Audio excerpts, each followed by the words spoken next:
나이가 들면 어느 순간부터 자신도 모르게 자꾸만 옛날 이야기를 하게 됩니다. 어렸을 때 할머니, 할아버지가 옛날에 있었던 이야기를 하셨던 것처럼 과거에 내가 경험했던 일들을 누군가에게 이야기합니다. 그리고 과거에 있었던 어떤 일들과 결정에 대해서 후회를 합니다. 젊은 사람은 후회를 거의 하지 않습니다. 지금까지 살아온 시간보다 앞으로 살아갈 시간이 더 많기 때문에 젊은 사람들은 후회를 거의 하지 않습니다. 하지만 나이가 든 사람은 남은 시간이 얼마 없습니다. 지금까지 살아온 시간이 훨씬 깁니다. 그러다 보니 후회도 많이 합니다. 지금 내 모습은 지금까지 내가 했던 선택의 결과입니다. 지금 나와 함께 살고 있는 가족은 내가 누군가와 결혼하기로 결심하고 선택한 결과입니다. 지금 내가 하고 있는 일들도 내가 그 일을 하기로 결심하고 선택한 결과입니다. 지금 내가 교회에서 예배를 드리는 것도 예수님을 믿기로 결심하고 선택한 결과입니다. 지금까지 살면서 정말 많은 선택을 했습니다.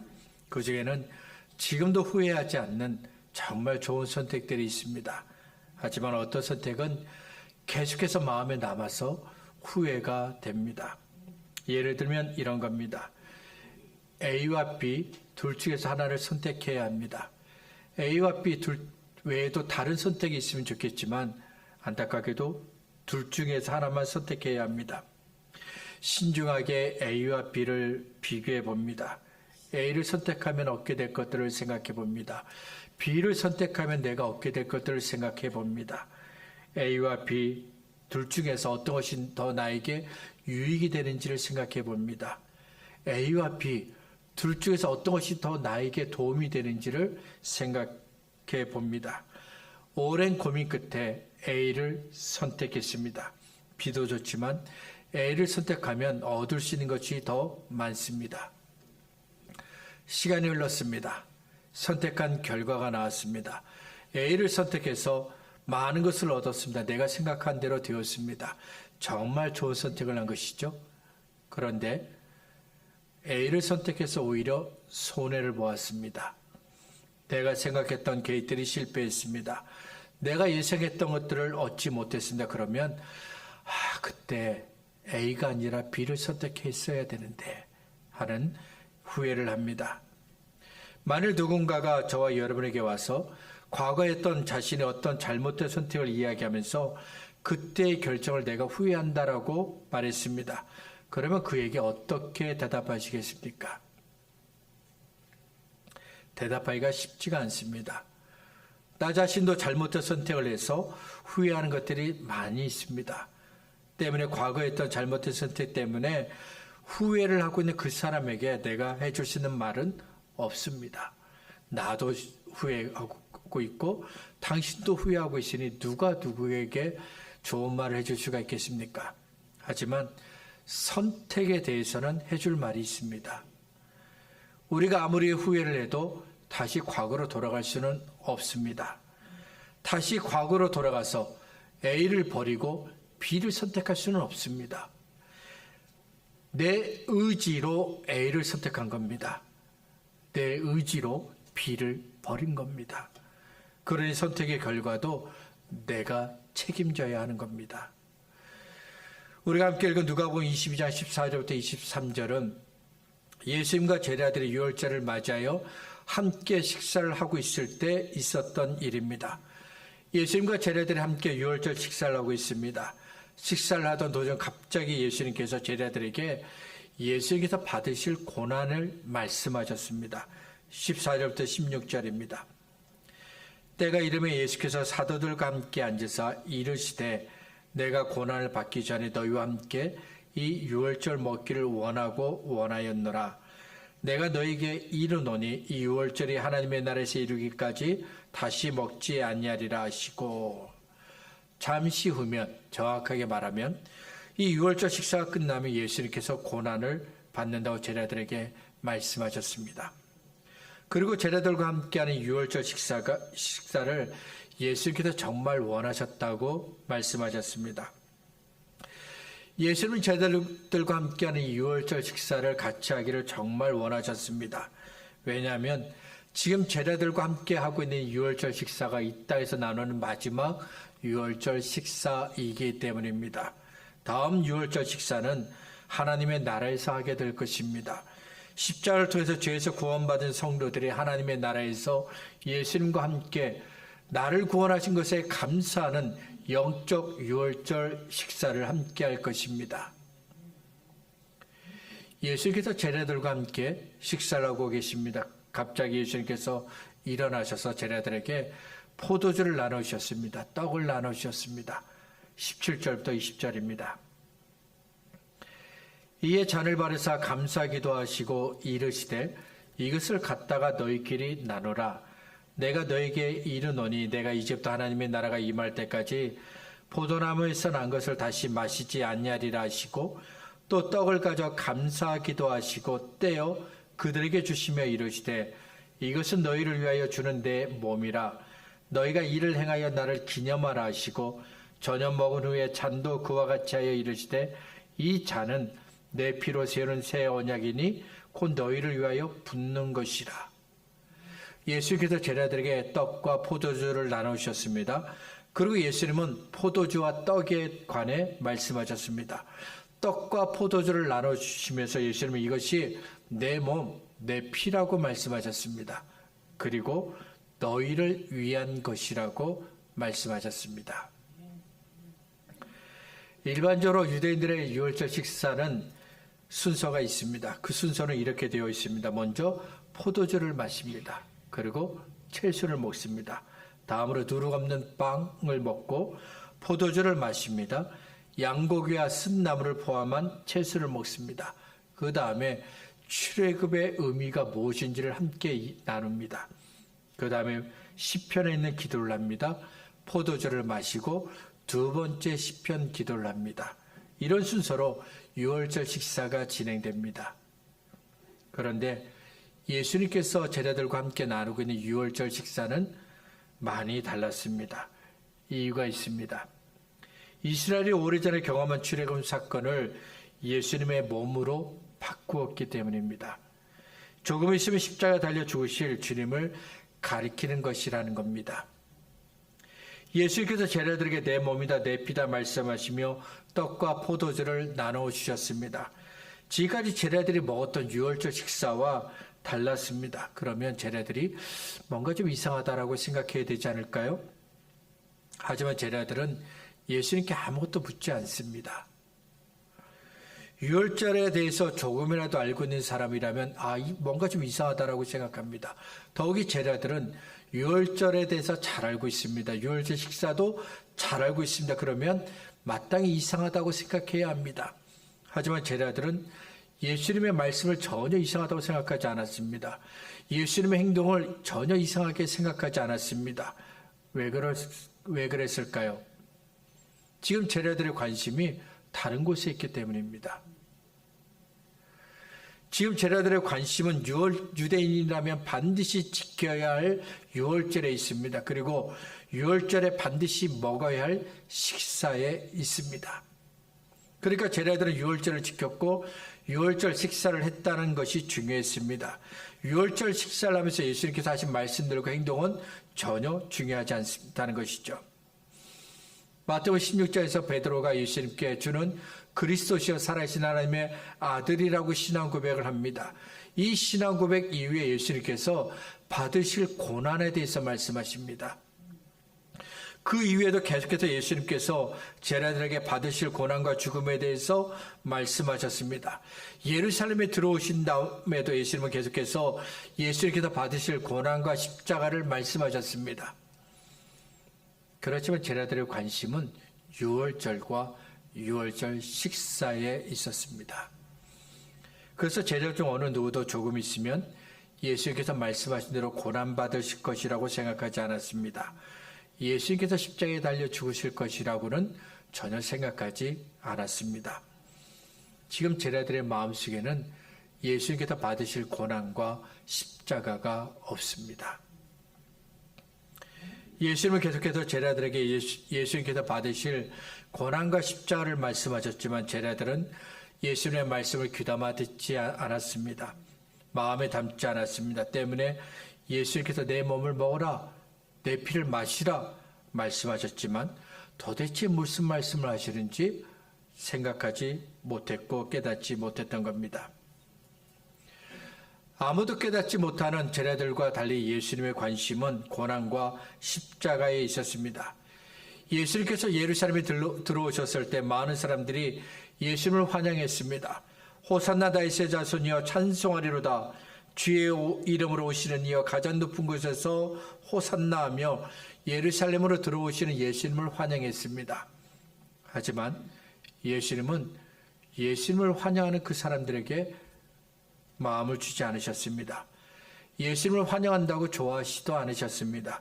대신 예수님은 하나님의 진노를 받아 죽어가는 그 죄인들을 위해서 감당해야 할 고난과 십자가를 마음에 담으셨습니다. 빌립보서 2장 6절부터 8절은 예수님께서 하나님의 영광을 버리고 사람이 되신 이유를 우리에게 말씀합니다. 그런 근본 하나님의 본체시나 하나님과 동등됨을 취할 것으로 여기지 아니하시고 오히려 자기를 비워 종의 형체를 가지사 사람들과 같이 되셨고 사람의 모양으로 나타나서 자기를 낮추시고 죽기까지 복종하셨으니 곧 십자가에 죽으심이라. 예수님은 하나님이십니다. 그래서 하나님의 보좌에 앉아 계십니다. 그런데 예수님께서 하나님의 자리에서 내려오셔서 사람이 되셨습니다. 그리고 십자가에 달려 죽으셨습니다. 예수님은 영광을 받으셔야 할 하나님이십니다. 그래서 모든 피조물과 이 세상에 있는 모든 것들이 다 예수님을 경배하고 높입니다.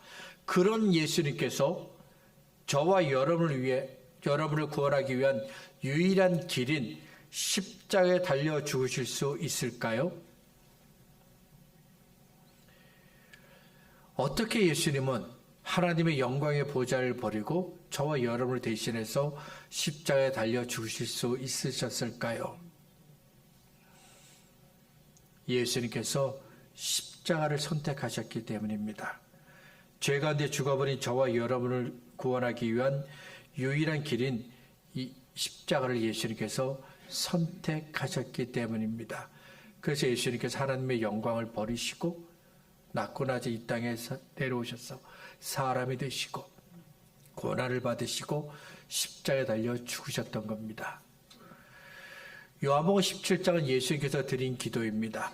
요한복음 17장 전부가 예수님께서 드리신 기도인데 마태복음, 마가복음, 누가복음에는 없습니다. 마태복음과 마가복음과 누가복음을 보면 예수님께서 기도하셨다는 말씀이 많이 나옵니다.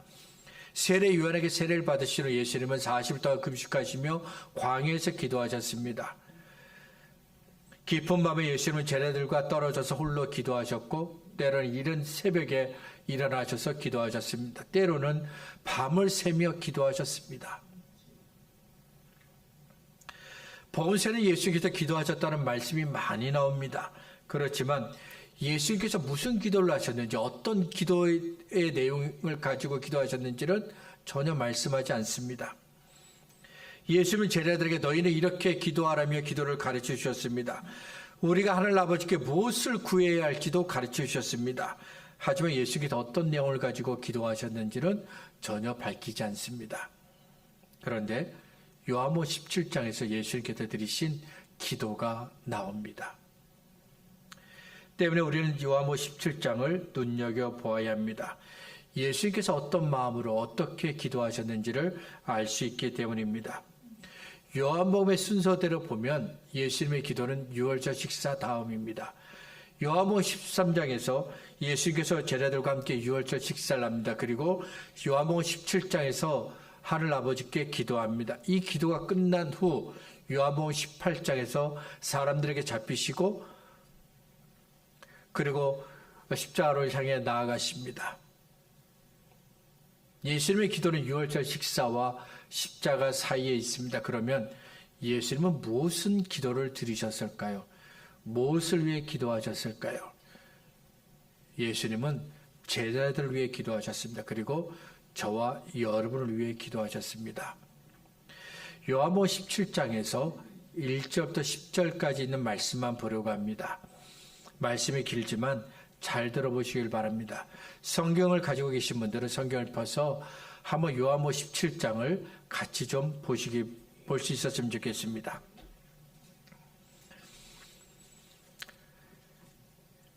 예수께서 이 말씀을 하시고 눈을 들어 하늘을 우러러 이르시되 아버지여 때가 이르렀사오니 아들을 영화롭게 하사 아들로 아버지를 영화롭게 하게 하옵소서.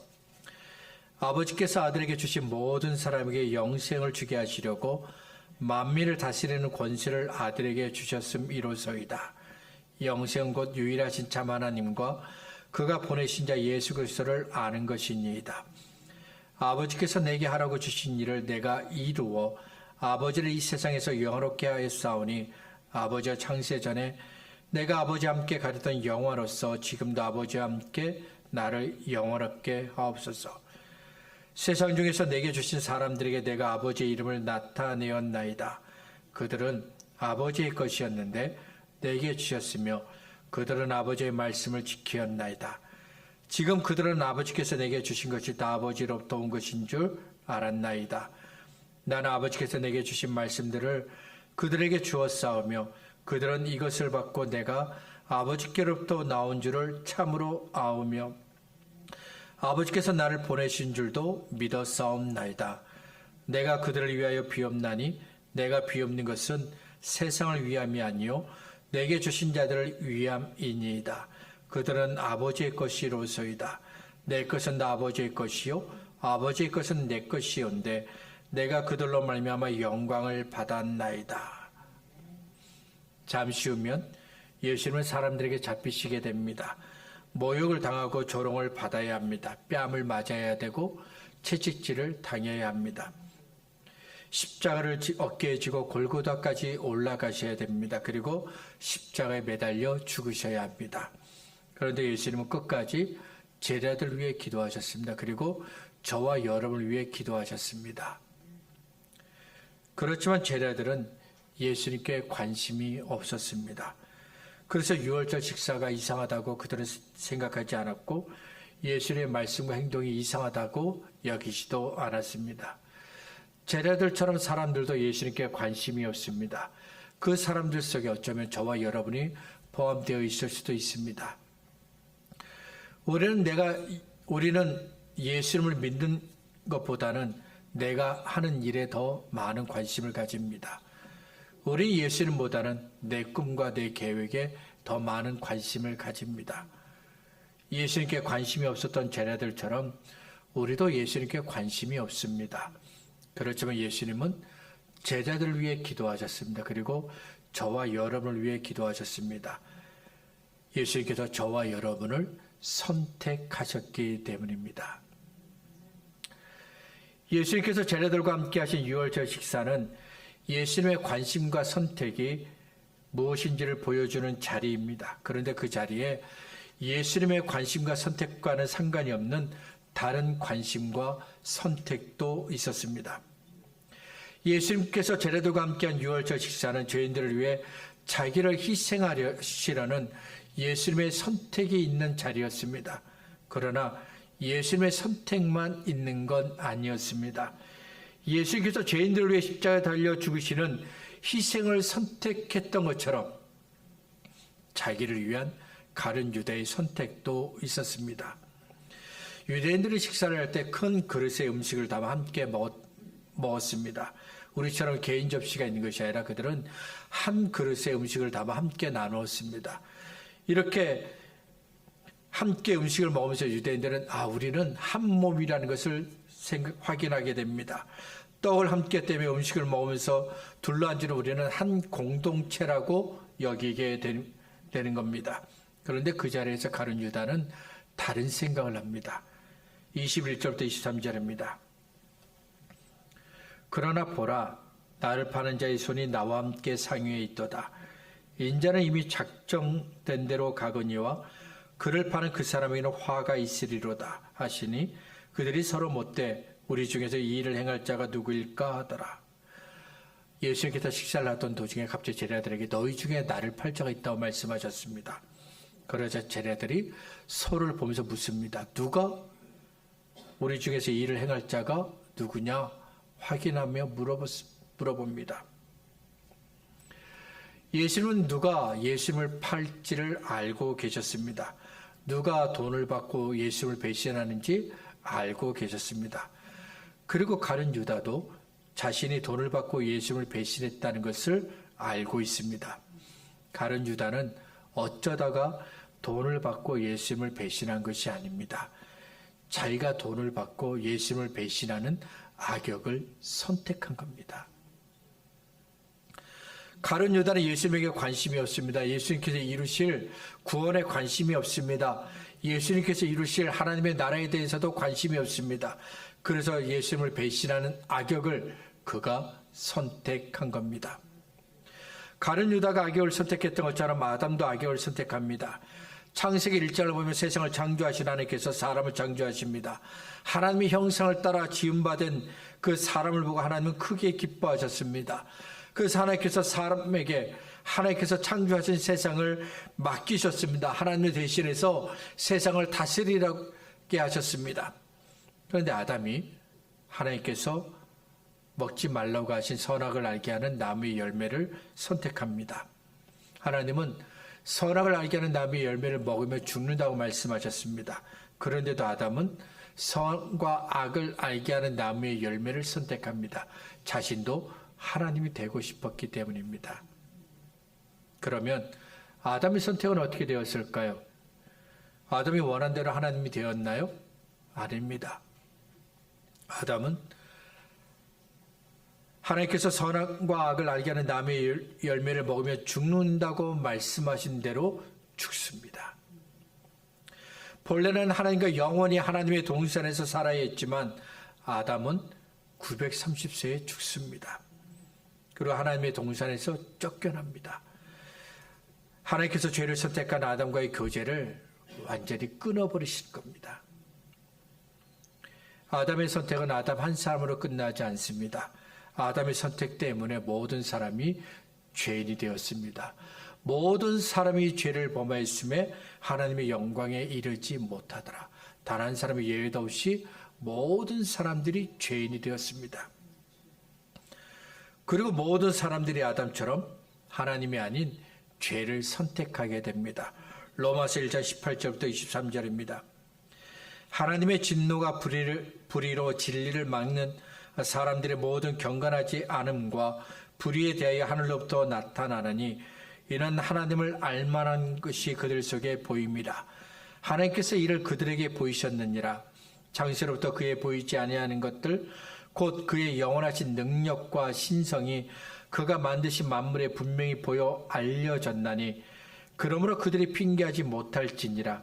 하나님을 알되 하나님을 영원하게도 아니하며 감사하지도 아니하고 오히려 그 생각이 허망하여지며 미련한 마음이 어두워졌나니 스스로 지혜 있다 하나 어리석게 되어 썩어지지 아니하는 하나님의 영광을 썩어질 사람과 새와 짐승과 기어다니는 동물 모양의 우상으로 바꾸었느니라.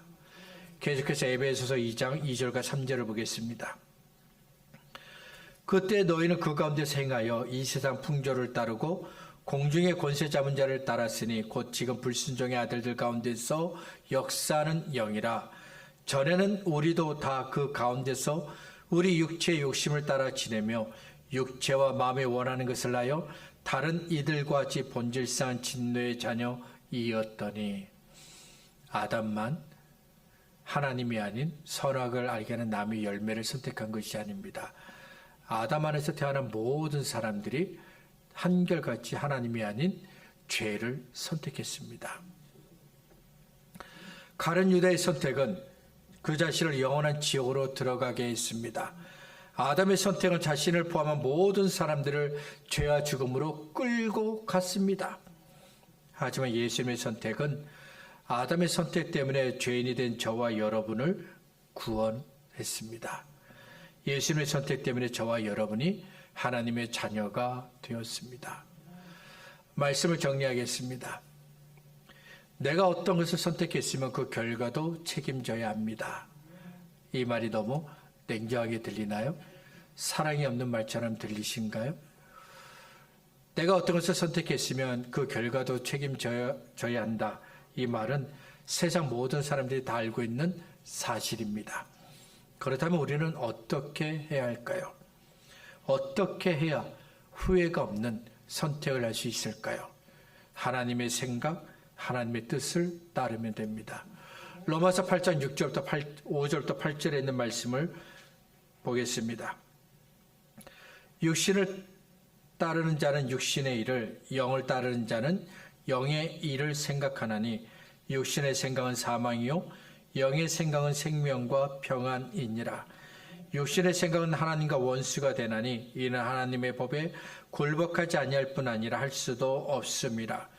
육신에 있는 자들은 하나님을 기쁘시게 할 수 없느니라. 뭐라 말씀하고 있습니까? 나를 위해 선택하면 죽음으로 끝난다. 후회가 되는 결정밖에 안 된다는 것이죠. 하지만 하나님을 생각하고 하나님을 위해서 선택하면 반드시 생명과 평안을 얻게 된다. 후회할 수 없는, 후회가 없는 선택이 된다는 겁니다. 우리를 구원하시고 이 생을 선택하신 예수님을 깊이 묵상할 수 있기를 바랍니다. 나 같은 죄인을 너무도 사랑하신 예수님의 사랑을 더 깊이 묵상할 수 있기를 바랍니다. 그래서 더 이상은 나를 위한 선택이 아니라 예수님을 선택할 수 있기를 바랍니다. 더 이상은 다시는 후회가 되는 선택을 하지 않는 저와 여러분이 될 수 있기를 바랍니다.